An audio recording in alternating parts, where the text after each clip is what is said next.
Welcome to a journey through one of the most chilling unsolved mysteries in American history. A case that has lingered, unanswered, for more than a century. Hidden in the shadowy ridges of Virginia, this story began in 1902, in a place so remote the rest of the nation scarcely noticed it. Tell me where you're watching from in the comments, and whether you've ever heard the Appalachian whispers about the region's dark secrets. Back then, Southwest Virginia was a scatter of isolated settlements tucked into deep hollows and thickly forested peaks where morning mist swallowed the narrow, perilous paths between farms. Tazewell County, near the West Virginia line, was chiefly known for coal seams and the grueling work of those who dug them. Neighbors relied on one another because the nearest town with a doctor or a deputy was hours away on horseback. The mystery began in spring.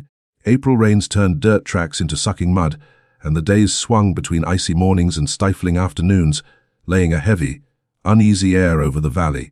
It was during that uneasy spring that a solitary traveler arrived at Burke's Garden, a bowl-shaped valley ringed by mountains locals often called the world's largest hole. He said he sold spices and textiles and had come from North Carolina seeking new customers. The man, roughly 35, carried a scuffed leather case and wore plain but tidy clothes. He signed the visitor's ledger as Thomas Whitmore and spoke with a coastal plains drawl. For 3 days Thomas called on remote homesteads, peddling his wares and trading small talk. But several people later remembered he appeared twitchy, perpetually glancing over his shoulder as if expecting pursuit. An elderly buyer of cloth recalled him asking about lesser-known mountain tracks toward Tennessee. On the morning of April 23, Thomas checked out of the boarding house, paid with silver, slung his leather case and a canvas knapsack over his shoulder, and wrapped a bulky bundle in rope. He told the innkeeper he was bound north for Bland County, and under a sky full of low, brooding clouds he trudged up the mist-cloaked trail, the last time anyone saw him alive. 2 days passed before a local farmer, detouring to check his traps, stumbled across the first sign of trouble about 5 miles north on Garden Mountain. Thomas's leather case lay beside the path, open and emptied, its contents strewn across the sod, bright cloths, shattered spice jars, papers sodden with mud, as if a struggle or a frantic flight had ended there, but with no sign of the man himself. Elijah Morton, the 52-year-old who found the case, rode back and rallied 15 neighbors. They combed the dark woods, shouted names into ravines and clambered over sunless gullies, but the forest answered only with echoes. On the second evening of searching, something more unnerving appeared, roughly 2 miles from the abandoned suitcase, and in a completely different direction than Thomas would have taken. The searchers found deep impressions in soft earth by a stream, footprints that looked like someone had run or been dragged, which led to the water's edge and then stopped dead. There were no tracks continuing on the far bank, nothing to show where a person had gone. It was as though Whitmore had vanished into the mountains themselves. Over the next days the hunt grew frantic, and each fresh clue only thickened the mystery. On the third day a searcher's discovery chilled them to the bone. A torn scrap of cloth matching the shirt Thomas had worn hung from a low, ancient branch about 3 miles from the creek. The ragged fabric bore a dark stain, mud or old blood, impossible to say in the forest's constant damp, and the branch sat roughly 8 feet off the ground, far too high to be snagged in ordinary walking. Either someone had been running, falling, or chased for a shirt to tear and catch like that, or, a thought that made the men uneasy, it had been placed there deliberately as a grotesque marker. Elijah Morton pressed neighbors for odd happenings in recent nights, and a troubling picture began to form. A young woman in a remote cabin near Garden Mountain confessed she'd heard terrified, high-pitched screams the night of April 23 and had stayed silent earlier out of fear no one would take her seriously. In those parts strange noises were often blamed on animals or wind. A 60-year-old lumberman named Abraham Cole said he had seen strange lights moving in the trees that same night, like 3 or 4 lanterns sweeping the woods in a steady pattern some 500 yards away, as if a group were searching for something where people rarely went at night. The possibility that this was more than an accident troubled everyone. The region had seen its share of highwaymen who preyed on lone travelers, but they usually struck on established roads, spirited off valuables, and left a body, not scattered goods and no explanation. A week after Whitmore's disappearance, Sheriff William Blackwood finally rode into Burke's garden with 2 deputies, promising a formal inquiry. Blackwood, 48 and known for a careful, if deliberate manner, began by interviewing every person who had met the merchant. Jotting down each recollection in the black leather notebook he never went without. During Sheriff Blackwood's questioning, a series of unsettling details began to surface about Thomas Whitmore's final days in Burke's garden. The owner of the boarding house, a man named Harold Meadows, recalled that 2 days before Whitmore's disappearance, the merchant had received a letter delivered by the weekly mail coach, postmarked from somewhere eastward. Meadows remembered Whitmore taking the envelope to his room, reading it silently, and then, without hesitation, burning it completely in the fireplace. At the time, Meadows thought it strange but dismissed it as a personal matter. When pressed by the sheriff for details about the envelope, the innkeeper closed his eyes, struggling to recall, and finally said he believed the postage bore the mark of Richmond, Virginia's capital. Another oddity came to light when Blackwood examined the boarding house's registry ledger. Whitmore had signed in as a merchant from North Carolina, yet when the sheriff telegraphed local authorities in that state for records or a license under that name, the replies were unanimous. No such merchant existed. No business records, no tax documents, no trace of a Thomas Whitmore anywhere. It was as if the man had simply materialized from thin air, his identity crafted for that single journey through the remote Virginia highlands. This revelation shifted the investigation entirely. If Thomas Whitmore wasn't who he said he was, then who was he really? And what business brought him to such an isolated part of Appalachia? Sheriff Blackwood began to wonder if the man had been hiding from someone, or something, and that the mountains he'd chosen as a refuge had instead become his tomb. As weeks slipped by, Blackwood's search grew more complicated. The deeper he dug, the stranger the puzzle became. Then, in mid-May, just as wildflowers were coloring the valleys, a new lead surfaced unexpectedly. A miner named Daniel Frost, age 39, arrived at the sheriff's station with a story. He had worked in the Pocahontas coal pits for over 20 years, and in early April, just before Whitmore's disappearance, he had seen a man fitting the merchant's description in a tavern near the mines. But Frost remembered something critical. Whitmore hadn't been alone. He was seated with 2 other men in a dim corner, the conversation between them low but visibly tense. Frost hadn't thought much of it until he later saw the sheriff's reward notice in the local paper. Frost described the 2 companions in detail. Both were well dressed, far above the standard of local laborers. One had a long scar stretching from his left temple down to his jaw. The other wore a black felt hat and smoked costly cigars that left a rich, foreign aroma hanging in the air. This testimony reignited the investigation. Sheriff Blackwood ordered an exhaustive search of guest ledgers, tavern records, and in registries within 30 miles of Burke's garden. After days of slogging through entries, a breakthrough came in the town of Bluefield, near the West Virginia border. There, in the register of a small inn, 2 names stood out: Marcus Bentley and Jonathan Crawford, men claiming to represent a Boston investment company seeking coal mining opportunities. The descriptions given by the innkeeper, Patrick Sullivan, matched Daniel Frost's account precisely: the scarred man and his quiet companion. Sullivan added that both men had been courteous but peculiar. Bentley's accent, he noted, was faintly European, maybe German or Dutch, while Crawford spent hours scribbling in a notebook, rarely joining in conversation. They both received private correspondence by messenger, never through regular post. Most suspiciously, they had vanished on April 24th, the very day after Thomas Whitmore was last seen, leaving behind a few garments and an unpaid bill. Blackwood wired officials in Boston for confirmation, requesting records of the supposed investment firm and its 2 agents. The replies took weeks, but when they came, the results were damning. No such company existed, and neither Bentley nor Crawford appeared in any business or residential listings. Like Whitmore, their names were fabricated identities, crafted for purposes unknown. Meanwhile, volunteer search parties continued combing the mountains on weekends. The terrain was riddled with deep, hidden chasms, perfect places to conceal a body forever.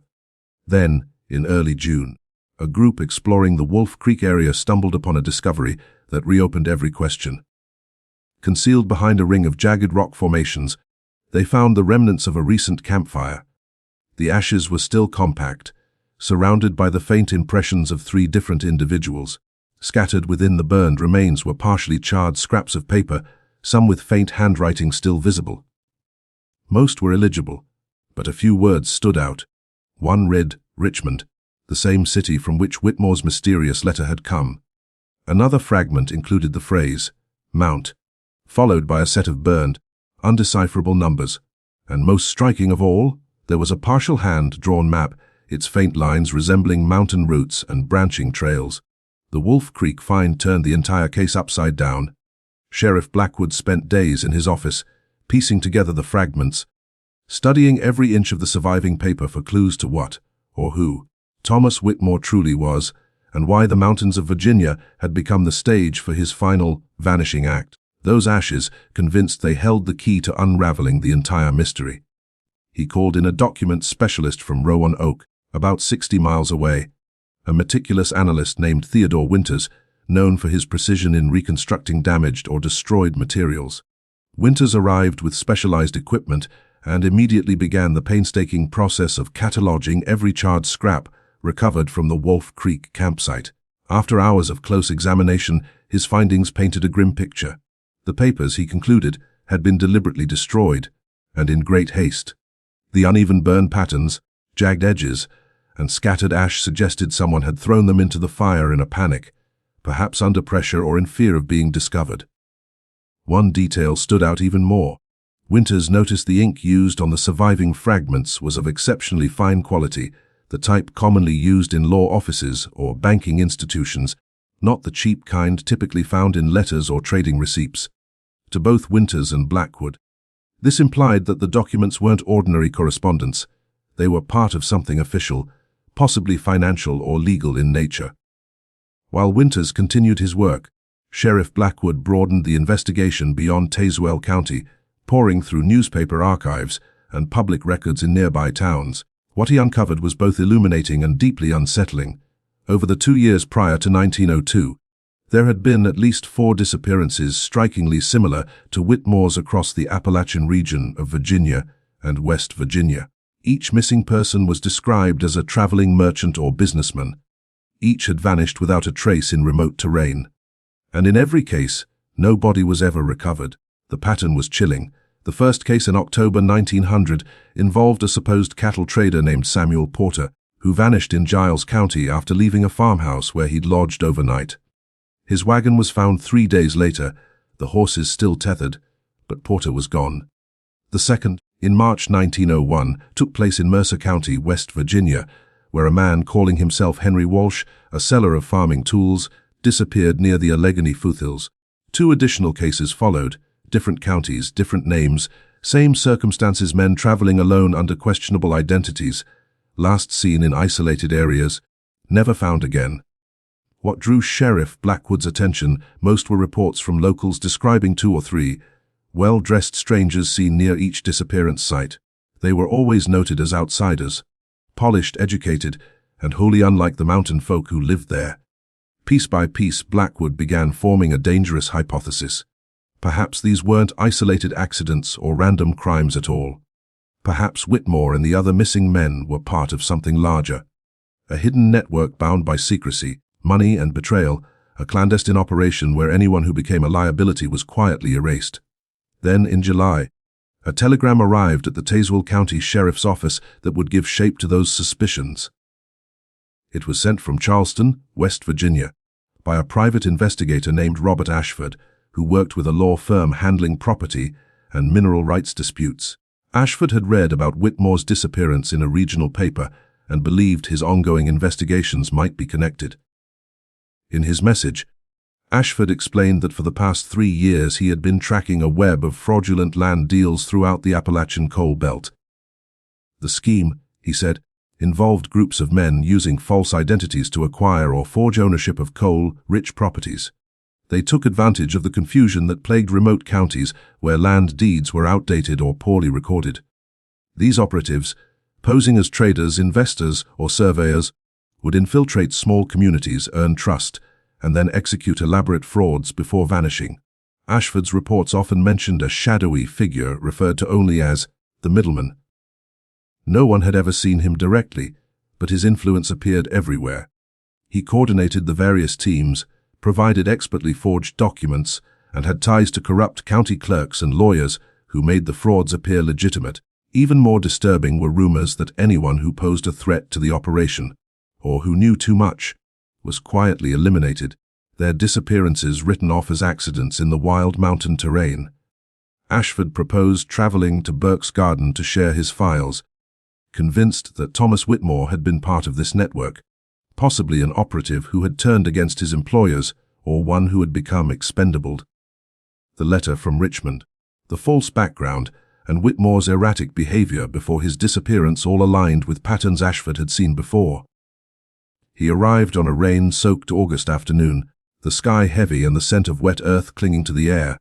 Robert Ashford was a gaunt, weary man of 43, his eyes marked by sleepless years chasing leads that always seemed to vanish just as the truth neared. He carried with him 2 bulging suitcases packed with documents, maps, and photographs collected over his long pursuit of the organization he simply called the Syndicate. For 3 full days, Ashford and Sheriff Blackwood worked side by side in the cramped sheriff's office, their desks buried beneath piles of notes and weathered maps. As they compared dates, names, and routes, a chilling realization began to take shape. This was no small time ring of swindlers. The Syndicate was a sophisticated criminal enterprise, a vast system reaching across the Appalachians, from southern Pennsylvania down through northern Georgia. According to Ashford's findings, it all began in the late 1890s, when the booming coal industry transformed the once isolated mountain valleys into land worth fortunes. Families who had lived for generations on the same soil suddenly discovered immense wealth beneath their feet. But few understood the legal complexities of mineral rights or land ownership. Deeds were often outdated, boundaries vague, and records incomplete. The Syndicate seized upon this confusion, building an elaborate, multi-layered operation to exploit it. Their first line of infiltration involved scouts disguised as legitimate professionals, surveyors, investors, or merchants, sent into rural communities to identify untapped, legally vulnerable land, sent discreet inquiries to clerks, lawyers, and even printing houses, looking for any trace that might lead him to the elusive middleman or the origin of the forged documents. His investigation was cautious and methodical, for he knew that if the Syndicate truly operated from within the city, its reach could extend into places of influence and power. He began by examining the paper trails of land deeds filed over the last 5 years, focusing on those involving mining rights and rural properties that had changed ownership through questionable means. Several transactions appeared legitimate on the surface, yet a closer look revealed irregularities. Signatures that didn't match official records, seals from offices that didn't exist, and witness names that led nowhere. One evening, while sifting through old registration logs in the dusty archives of a courthouse on Main Street, Blackwood noticed something peculiar. Multiple fraudulent deeds, originating from different counties, had all been notarized by the same individual, a certain Mr. Leonard P. Hensley, a notary whose office was listed at an address that, when checked, turned out to be an abandoned storefront. The discovery sent a chill through Blackwood. He traced the name through city directories and found that Hensley had once worked for a mid-sized law firm specializing in mineral rights disputes, the same kind of firm Ashford had mentioned. However, the firm had quietly dissolved 2 years earlier, and none of its partners could be located. Further investigation revealed that the firm's old offices were now occupied by a trading company dealing in surveying equipment and legal supplies, operated by a man named Charles Denton, a name that, to Blackwood, felt uncomfortably familiar. Cross-referencing Ashford's notes, he realized that Denton had appeared in one of the detective's earlier reports under an alias connected to the Syndicate's operations in West Virginia. The threads were beginning to connect. Determined to uncover more, Blackwood paid Denton's office a visit, posing as a rural sheriff seeking to purchase official seals for his department. Denton greeted him with the smooth courtesy of a practiced businessman, but his composure faltered for just an instant when Blackwood mentioned Tazewell County. Behind his polite smile, there was something sharp, something cautious and dangerous. As they spoke, Blackwood's eyes caught sight of a half-open door leading to a back room where stacks of blank certificates and rolls of parchment lay scattered across a table. He also noticed the faint smell of the same type of ink Theodore Winters had described, the kind used by law firms and financial institutions. Blackwood left without arousing suspicion, but he was now certain he had found one of the syndicate's operational hubs. When he returned to his hotel that night, he wrote a detailed report to Ashford, urging him to come to Richmond immediately. The following days were filled with discreet surveillance. The sheriff watched Denton's office from across the street and noted several visitors arriving late in the evening. Men in fine suits, carrying leather cases, who stayed only briefly before leaving in hired carriages bound for different parts of the city. When Ashford finally arrived, the two men spent the night reviewing every piece of evidence, connecting Denton to the fake deeds, to the forged seals, and ultimately to the mysterious middleman. What they discovered next would confirm their darkest suspicions. The syndicate's influence reached far deeper than they had ever imagined. Into the offices of respected law firms, the courts of multiple counties, and perhaps even into state government itself. It was no longer a matter for one sheriff and a single detective. The corruption was systemic, protected by wealth and power. But neither Blackwood nor Ashford could walk away now. They had uncovered too much, and the shadows were beginning to move around them. Each step forward made one thing increasingly clear: exposing the truth would come at a price, and someone was already watching them closely. Would you like me to continue rewriting the next section of the story from here? Blackwood showed the forged samples to several seasoned officers, hoping they could recognize a particular signature or detail that might expose their origin.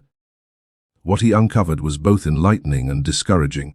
While many acknowledged the extraordinary craftsmanship of the forgeries, none could identify the forger responsible. Richmond had no shortage of skilled craftsmen capable of such precision, yet every one of them denied any involvement, their reputations and alibis seemingly solid. The real break in the case came unexpectedly one evening in a tavern near the financial district. There, a retired court clerk named Eugene Hartwell, who had served over 4 decades in Richmond's judicial offices before retiring the year prior, overheard Blackwood's conversation with the tavern keeper. The old man approached the sheriff politely and asked if he might take a look at the papers in question. Under the flickering lamplight, Eugene examined the forged deeds with the careful precision of a man who had handled thousands of official documents in his lifetime. After several quiet moments, he made an observation that changed the direction of the investigation. Though the deeds were supposedly created across different counties and years, Eugene noticed faint but consistent similarities in their formatting and the spacing of certain phrases. Patterns too deliberate to be coincidental. He explained that every recorder or clerk developed a subtle, personal style, unique word choices, layout habits, even the phrasing of standard legal lines. These documents, he said, lacked that individuality. They were too perfect, too uniform, as if mass-produced from a common reference or template. Even more telling, Eugene pointed out a repeated error, a Latin legal term misspelled in precisely the same way on multiple documents. It was the kind of mistake no 2 independent clerks would make identically, but a forger using an incorrect model would replicate without realizing it.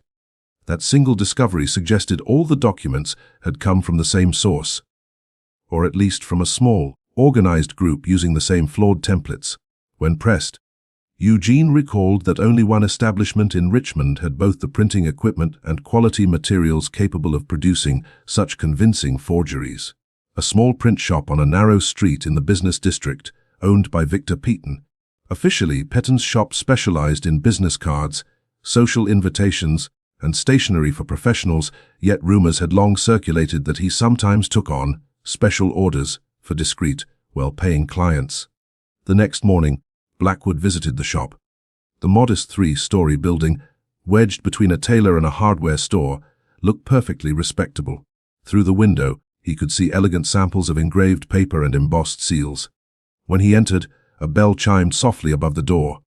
Victor Peaton, a balding man in his 50s with permanently ink-stained fingers and spectacles dangling from a chain, greeted him politely. Yet the instant Blackwood introduced himself as sheriff, a flicker of unease crossed the printer's face. At first, the sheriff spoke casually, asking about the types of projects the shop handled and whether they ever produced official seals or government-style forms. Peyton answered cautiously, stressing that all his work was legitimate and above board. But when Blackwood offhandedly mentioned that he'd heard whispers about the shop doing confidential work for wealthy clients, the printer grew visibly nervous. His denials came quickly, too quickly, and his hands trembled slightly as he adjusted his glasses. Knowing he lacked legal grounds for a search, Blackwood adopted a different tactic. He told Peyton plainly that he wasn't interested in prosecuting minor players. His goal was to bring down a much larger network. If Peyton helped him identify the people behind the counterfeit orders, the sheriff could ensure leniency for his part. Torn between fear of the syndicate's retaliation and fear of the law, the printer hesitated, finally asking for a few days to consider. Blackwood agreed to return in 3. In the meantime, the sheriff continued digging. He visited several Richmond banks that had processed questionable property transactions and spoke discreetly with lawyers linked to the disputed deeds. Gradually, a pattern formed. The same cluster of intermediaries appeared repeatedly across multiple cases. One name surfaced more often than the rest: Walter Grayson, a so-called deal broker known for his ability to make things happen. Grayson wasn't a lawyer, nor did he hold any official office, yet he moved effortlessly among businessmen, investors, and local officials. He maintained a polished office in the financial district and an elegant home in a prestigious neighborhood, all while traveling frequently to rural counties under the guise of scouting investment opportunities. When Blackwood returned to Peyton's shop 3 days later, he found the man pale but ready to talk. Nervously, the printer admitted that for several years he had been producing documents for a mysterious client who always paid in cash and used a different alias each time. Though the man never gave his true name, Peyton recognized Blackwood's description of Walter Grayson as fitting him perfectly. The orders were always for official-looking forms: deeds, legal seals, and certificates from various counties. Peyton had long suspected they were being used for fraudulent purposes, but the money had been too good to refuse. More disturbingly, Peyton revealed that this supposed Grayson was never alone. On a few occasions he had arrived with associates who waited outside while the business was conducted. One of them, Peyton recalled, had a noticeable scar running along his cheek, a detail that immediately matched the description of Marcus Bentley, one of the men last seen with Thomas Whitmore before his disappearance. With this revelation, Blackwood finally had a clear link connecting the mountain disappearances to the forgery network in Richmond. He went straight to Grayson's office, only to be told by a secretary that the man was away on business and wouldn't return for several weeks. Leaving his card and a neutral message requesting a future meeting, Blackwood avoided revealing his suspicions. He knew better than to warn a man like Grayson before he had solid backing. Before departing Richmond, the sheriff sent 2 urgent telegrams, one to Robert Ashford in Tazewell and another to the Virginia Attorney General. In them, he detailed everything he had discovered: the forged documents, the names involved, the Richmond printing operation, and the emerging connections tying the syndicate's activities together. The investigation had grown too large, too dangerous for one man to pursue alone, and Blackwood could sense that time was running out before the syndicate realized someone was closing in. The sheriff quickly realized he was facing something far beyond any challenge he had encountered in his entire career. A network so vast and dangerous that only strong institutional backing could give him a real chance at success. His return journey to Tazewell was filled with growing anxiety and determination. As the train rolled through miles of shifting scenery, from the flat eastern plains to the rugged western mountains, Blackwood's thoughts were consumed by the magnitude of what he had uncovered. The syndicate's reach was immense, its resources deep, and its ruthlessness undeniable. By extending his investigation through telegrams and correspondence in Richmond, Blackwood understood that he had likely painted a target on his own back. When he finally reached Burke's Garden in early September, he found Robert Ashford in a state of agitation. During Blackwood's absence, the private investigator had received alarming news. One of his colleagues in West Virginia, another investigator who had been following the syndicate's activities, had mysteriously vanished 3 weeks prior. His name was James Rootald, and he had been examining a string of suspicious land deals in Raleigh County when his regular reports suddenly stopped. When others went to check on him, they found his hotel room perfectly intact, his luggage, papers, and personal items untouched, but no sign of him anywhere. There were no signs of violence or planned departure. The disappearance cast a chilling shadow over their work. If the syndicate could make an experienced investigator vanish so effortlessly, then both Blackwood and Ashford knew they had to proceed with extreme caution. They immediately stopped holding meetings at the sheriff's office, where prying eyes might notice. Instead, they began convening in secluded, ever-changing locations, an abandoned cabin one day, a remote farm the next, always taking indirect routes and watching carefully for tails. While awaiting word from Richmond and the Attorney General, the two men continued building their case. Ashford had managed to gather copies of land registry documents from 6 different counties, and all revealed the same disturbing pattern. Property ownership records appeared suddenly, citing fabricated sales or inheritances that had never been recorded before. Families who tried to contest these claims found themselves outmatched by well-funded lawyers representing fake corporations. The syndicate's strategy was deceptively clever. They rarely kept the stolen land. Once they secured fraudulent ownership, they quickly resold the parcels to legitimate mining companies at slightly discounted prices. Those companies, eager to expand, performed only superficial checks. By the time anyone realized the deeds were forgeries, the syndicate had disappeared with the profits, leaving years of legal chaos in its wake. By mid-October, as the Appalachian forests burst into fiery reds and golds, Blackwood finally received a reply from the Attorney General. The message was cautious yet promising. The authorities were taking his evidence seriously and intended to initiate a formal inquiry. However, they warned that the process would move slowly due to the case's sensitivity and the likelihood that powerful individuals were entangled in the scheme. The Attorney General advised him to keep gathering evidence, but to avoid any direct confrontation that could tip off the suspects. The response was both reasonable and disheartening. Blackwood understood that cases involving cross-county land fraud were notoriously complex, but each day that passed without action meant more victims and possibly more disappearances.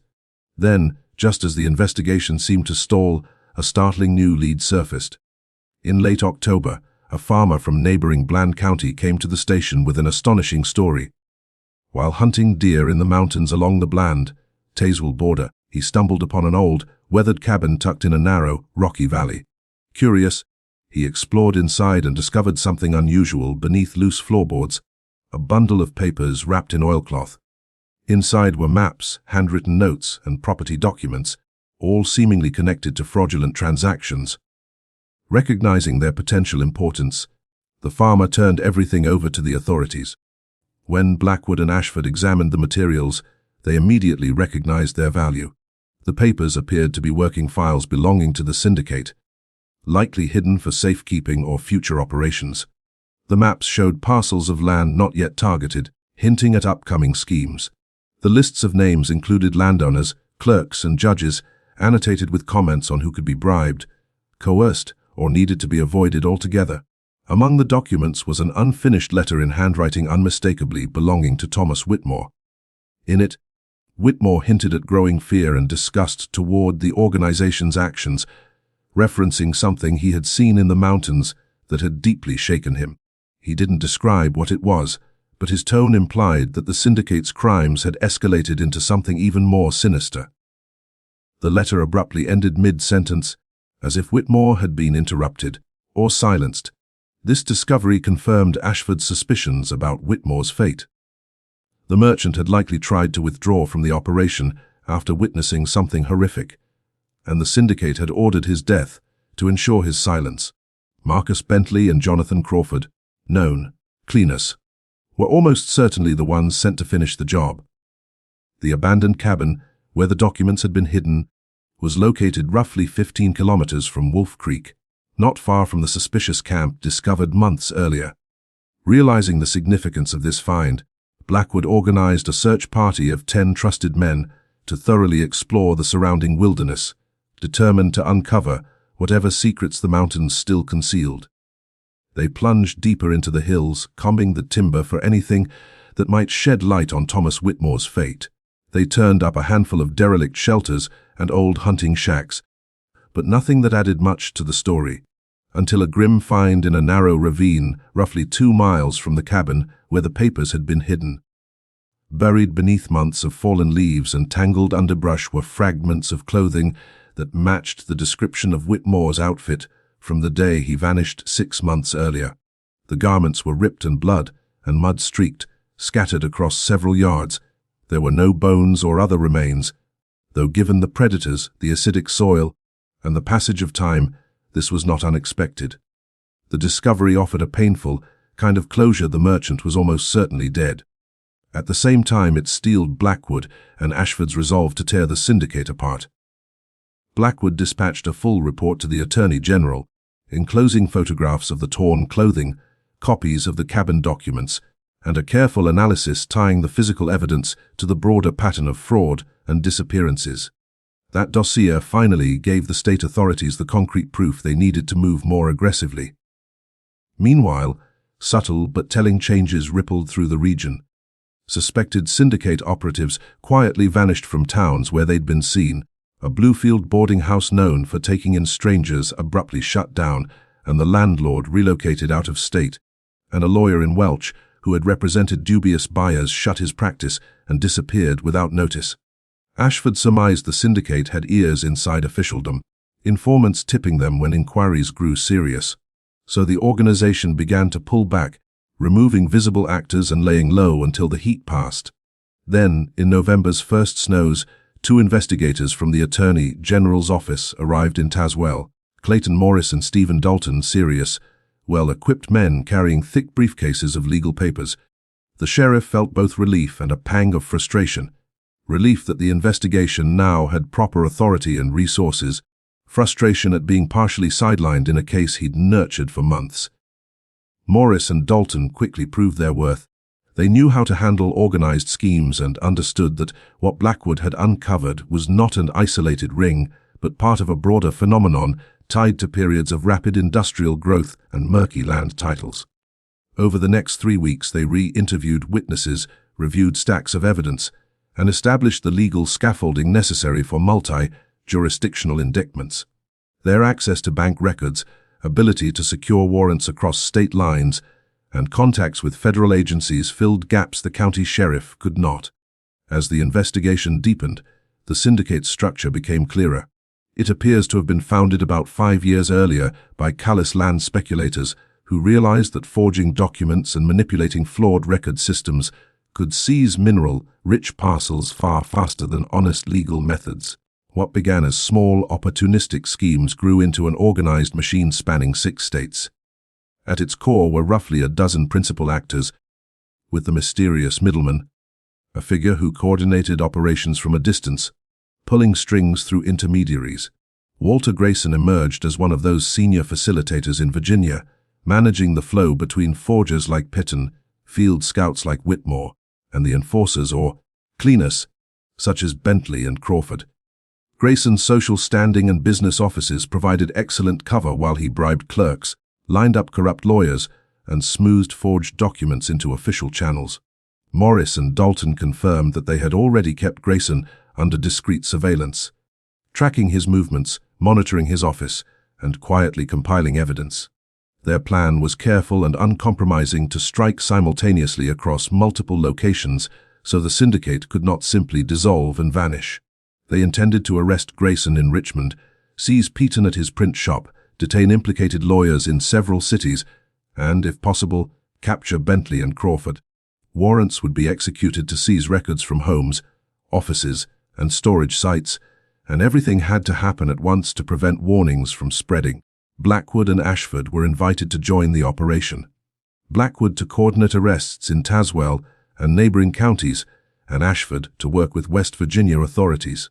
The date chosen for the coordinated raids was Monday, December 10th, a day when offices would be open and suspects likely at their usual posts, and when the encroaching winter would make escape through the mountains far more hazardous. The search party scoured the forest, combing through dense undergrowth and forgotten trails for any trace of what had truly become of Thomas Whitmore. They uncovered several deserted shelters, weathered hunting cabins and makeshift lodgings once used by travelers, but none revealed anything of real significance. Then, about 2 miles from the cabin, where the hidden documents had been found, the men stumbled upon a chilling discovery deep in a steep ravine. Beneath layers of fallen leaves and creeping vines lay the tattered remains of clothing, unmistakably matching the description of what Whitmore had worn on the day of his disappearance 6 months prior. The garments were ripped and stained, scattered across the rocky ground at the bottom of the gulch. No human remains were visible, but given the wild terrain, scavengers, and natural decay, it wasn't surprising that little was left after so much time. The find brought a grim sense of closure to Whitmore's case, yet it only fueled Blackwood and Ashford's determination to bring the entire syndicate down. Blackwood immediately prepared a thorough report for the Attorney General, enclosing photographs of the recovered clothing, reproductions of the cabin documents, and a detailed analysis connecting the evidence to the broader criminal operation. For the first time they had tangible proof, something solid enough to justify a large-scale legal offensive. As they awaited further action from state authorities, subtle shifts began to ripple through the region. Individuals known or suspected to be tied to the syndicate began to vanish without explanation. A boarding house in Bluefield that had long been a haven for dubious guests shut down suddenly, its owner citing illness and leaving town. A lawyer in Welch, West Virginia, who had been involved in shady land transactions, abruptly closed his office and disappeared, abandoning his clients. These sudden absences suggested that the criminal organization had caught wind of the tightening investigation. Ashford theorized that informants inside government circles or local offices were warning them of every move, prompting the syndicate to erase its most visible tracks and temporarily go underground until the scrutiny passed. In early November, with winter's first snow settling over the Appalachians, Sheriff Blackwood received an unannounced visit. 2 stern-faced men in dark overcoats arrived in Tazewell, investigators from the Virginia Attorney General's office, tasked with formally assuming control of the case. They introduced themselves as Clayton Morris and Stephen Dalton, both seasoned professionals with experience dismantling organized crime networks. Blackwood felt a complex mix of relief and frustration, relief that the case was finally receiving the high-level attention it deserved, and frustration at being partially sidelined from the very investigation he'd built from the ground up. Morris and Dalton wasted no time. They quickly immersed themselves in the evidence, re-examined witnesses, and began constructing a detailed legal framework for prosecution. They explained that the syndicate operating in the Appalachian region was not an isolated phenomenon. Similar criminal enterprises had emerged across the country, exploiting industrial expansion and chaotic property laws to commit large-scale land fraud. What made this ring stand out was its precision, organization, and the ruthless measures it took to protect its interests. The state investigators brought resources far beyond what the local sheriff's office could muster. Access to banking records, authority to issue multi-state warrants, and connections to federal agencies ready to intervene if the case extended across borders. Over 3 intense weeks, a fuller picture of the syndicate's hierarchy came into focus. The organization had originated roughly 5 years earlier, formed by a circle of opportunistic land speculators who found that falsifying ownership documents was a faster, cheaper path to wealth than pursuing legitimate purchases. What began as small, isolated cons evolved into a highly structured operation spanning 6 states. At its core was a dozen or so individuals, including the elusive middleman Ashford had long suspected, a figure who orchestrated the entire enterprise from a hidden location, communicating only through intermediaries and coded correspondence. One of these intermediaries was Walter Grayson, the so-called facilitator. From Richmond, he served as the crucial link between the forgers, scouts, and enforcers, overseeing men like Printer Victor Peyton, field agent Thomas Whitmore, and the killers Marcus Bentley and Jonathan Crawford. Grayson's wealth, refined manners, and respectable business offices provided perfect cover for his criminal dealings. He maintained influence through bribed lawyers and corrupt notaries, ensuring forged deeds passed legal scrutiny without suspicion. Morris and Dalton revealed that, acting on Blackwood's earlier reports, they had already placed Grayson under covert surveillance. His home and office were monitored, his travel routes mapped, and a file of evidence steadily built against him.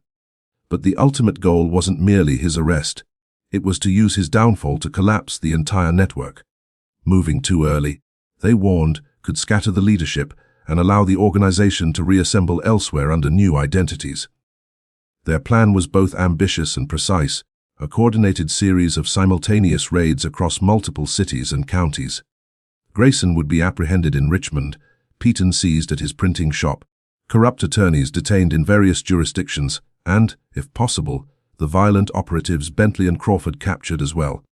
At the same time, warrants would be executed to confiscate records from offices, homes, and secret storage sites, cutting off every possible escape or communication. Recognizing their indispensable roles in uncovering the conspiracy, both Blackwood and Ashford were invited to assist in the operation. The sheriff would oversee arrests within Tazewell and nearby counties, while Ashford coordinated efforts across the border in West Virginia. The date chosen for the strike was Monday, December 10th, a day when most offices would be open and suspects at their usual posts. The timing was deliberate, close enough to winter to make flight through the mountains nearly impossible, but early enough to avoid the heavy snows that might hinder law enforcement.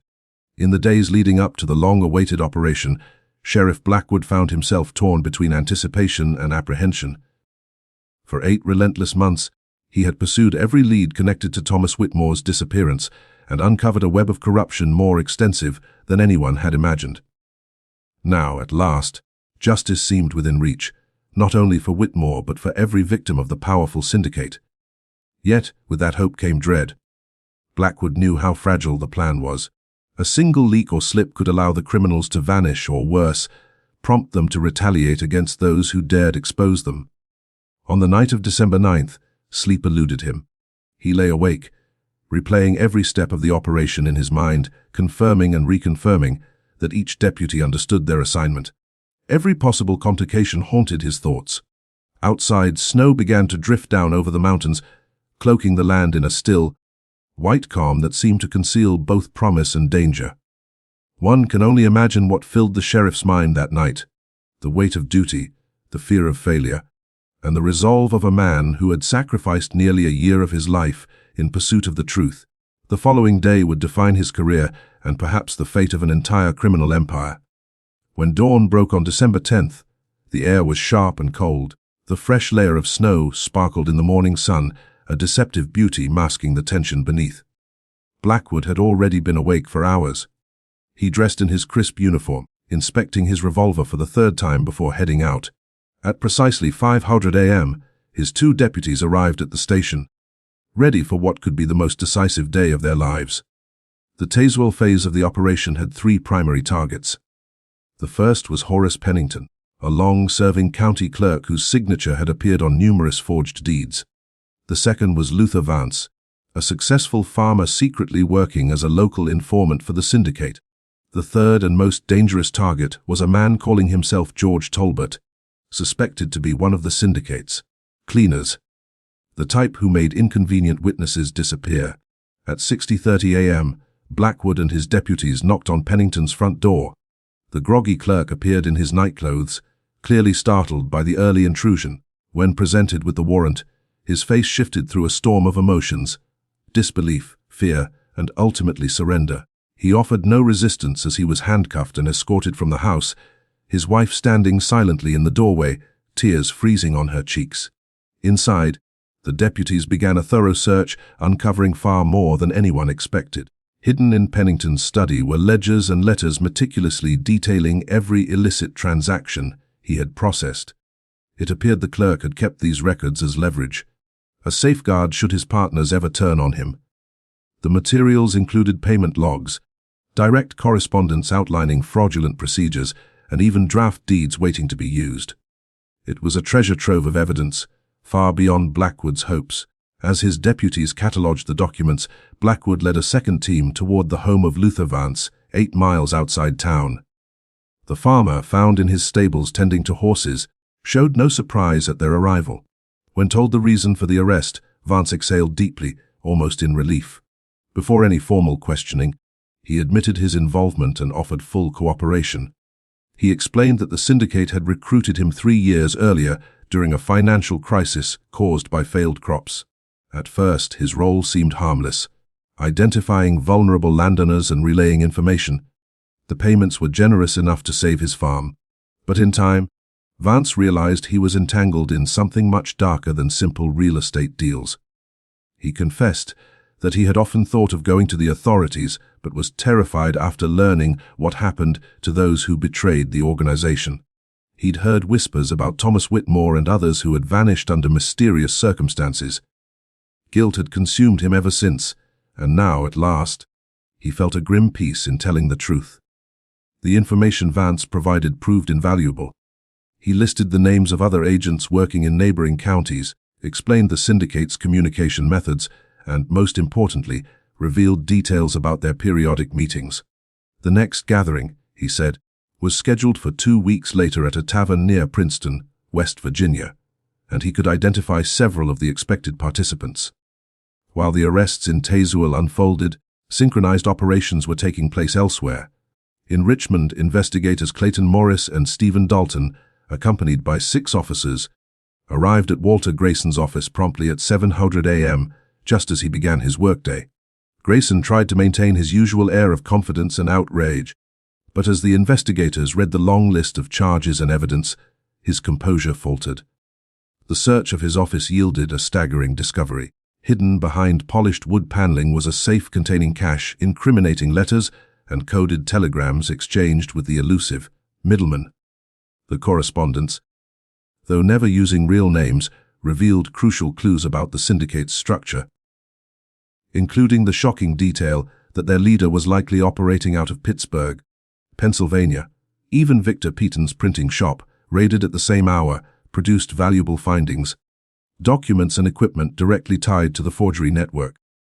The net was finally tightening, and for the first time, Blackwood and the investigators dared to believe that the syndicate's reign of deception was nearing its end.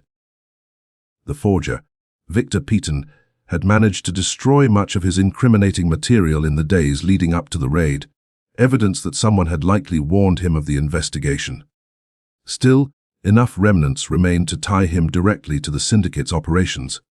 Among the debris, investigators uncovered printing plates used to replicate official seals, stacks of aged paper designed to resemble historical records, and specialized inks engineered to mimic the natural discoloration of time.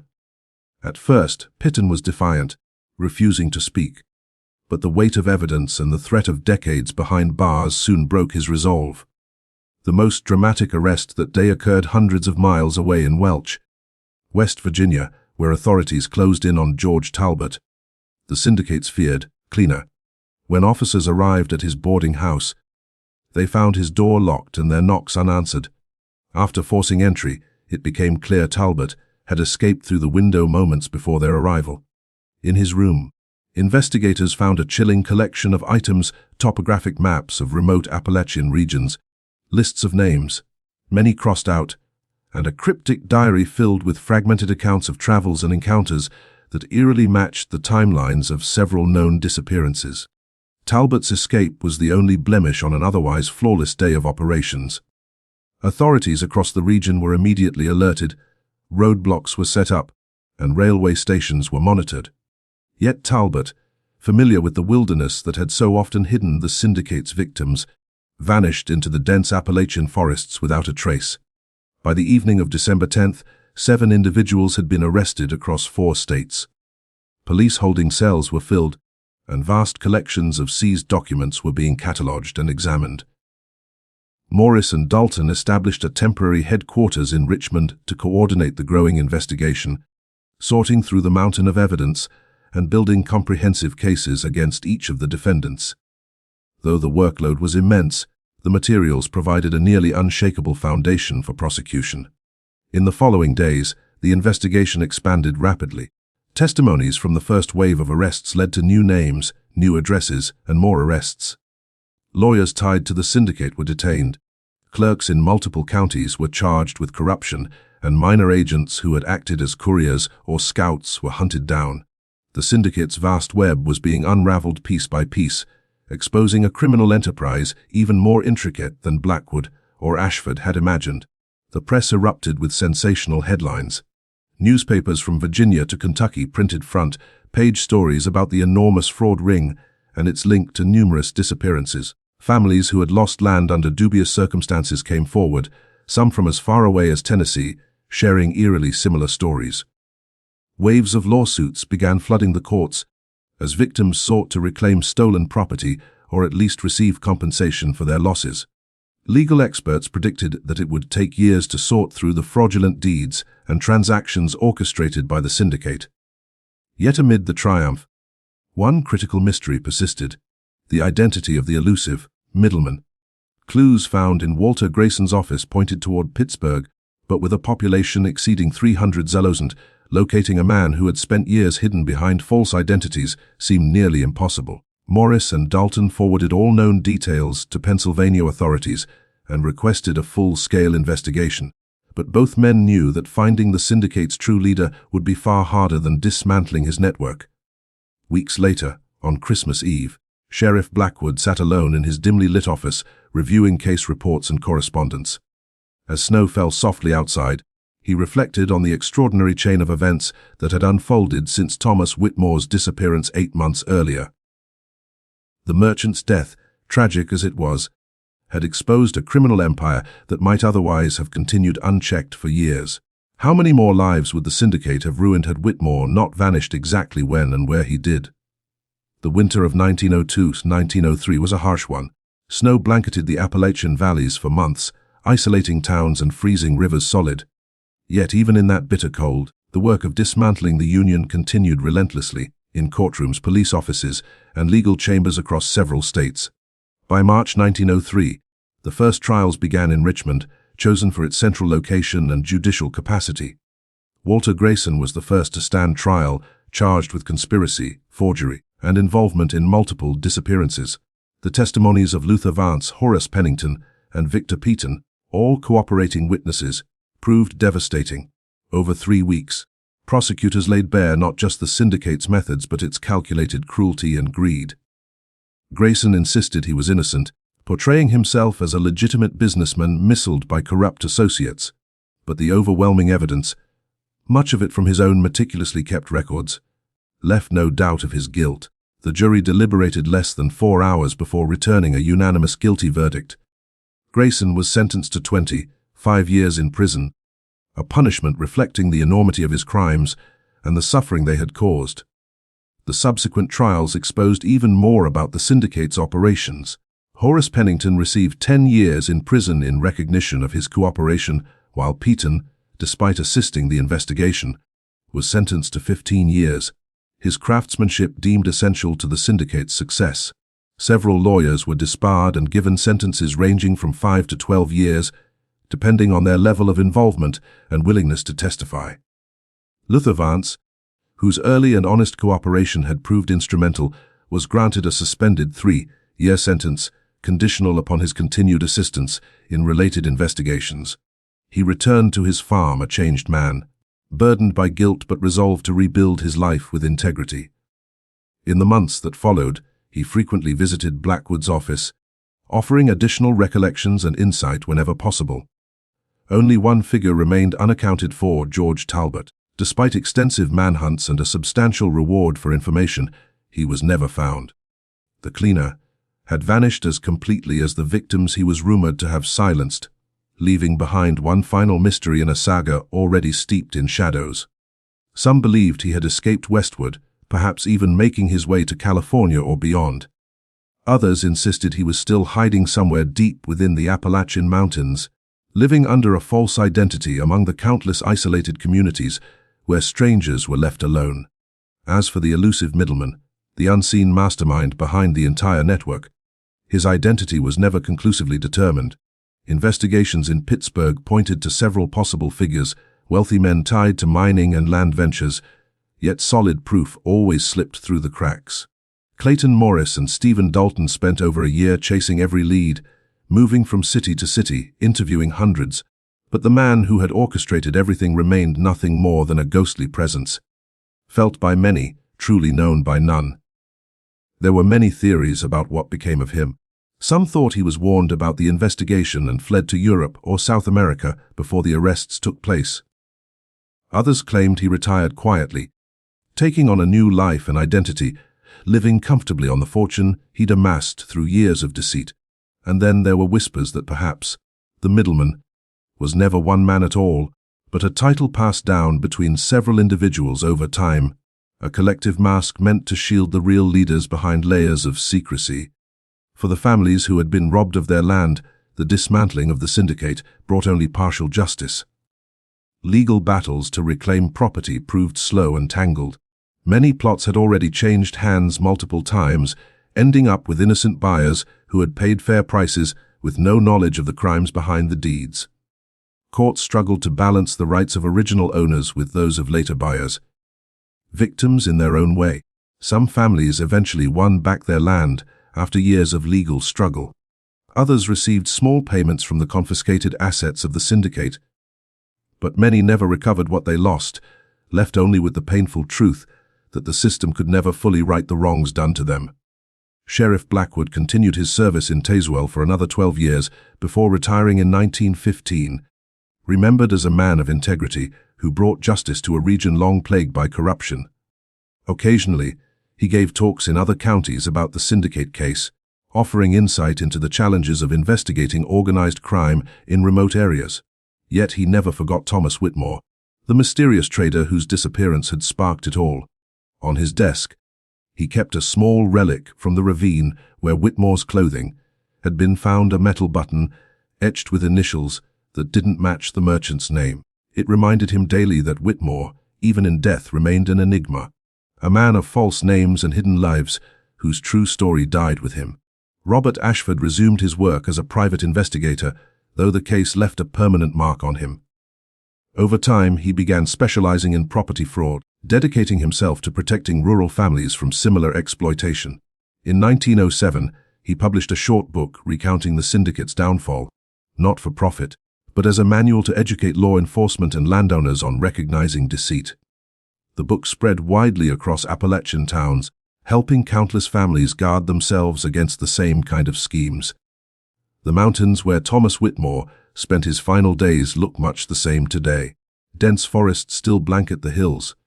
Mist still curls through the valleys on cold mornings, and deep ravines still keep their secrets. Burke's Garden, the circular valley surrounded by mountains where Whitmore was last seen, remains a quiet, isolated community. Some descendants of those who lived there in 1902 still work the same soil, living in rhythm with the seasons as their ancestors did. There's something haunting about those spring days of 1902, when one man vanished into the wilderness and was never seen again. In our modern world of cameras and digital trails, it's almost impossible to disappear completely. But just over a century ago, in the Appalachian wilds, people could simply vanish, swallowed by the land itself. How many more stories of greed, betrayal, and violence still lie buried beneath those ancient mountains, waiting to be uncovered, or forever hidden? The mystery of Thomas Whitmore, or whatever his true name was, remains unsolved. We may have a general understanding of his fate, but the exact details of his last moments are lost to time. Did he run? Did he fight? Did he beg or face death quietly? No one knows where his body rests, whether deep in a ravine or beneath a lonely cliff. Nor will we ever know who he truly was before he became Thomas Whitmore, or if somewhere a family once waited, never learning what became of him. These are the secrets the mountains guard. Beautiful yet merciless, the Appalachians have witnessed centuries of human sorrow, their soil soaked with forgotten tragedies. The 1902 case stands as one of the most intricate and well-documented reminders of a time when justice came late, if it came at all, and when truth depended on the persistence of a few brave souls. If you've stayed with us through this chilling journey into one of America's darkest mysteries, consider subscribing for more tales like this one. Share your thoughts in the comments about the syndicate that thrived in the shadows, about Whitmore's fate, and the secrets he took to his unmarked grave. And if you found this story compelling, leave a like. It helps bring these forgotten pieces of history to others who crave the eerie and fascinating echoes of the past. Until next time, stay curious and never stop questioning what time tries to hide.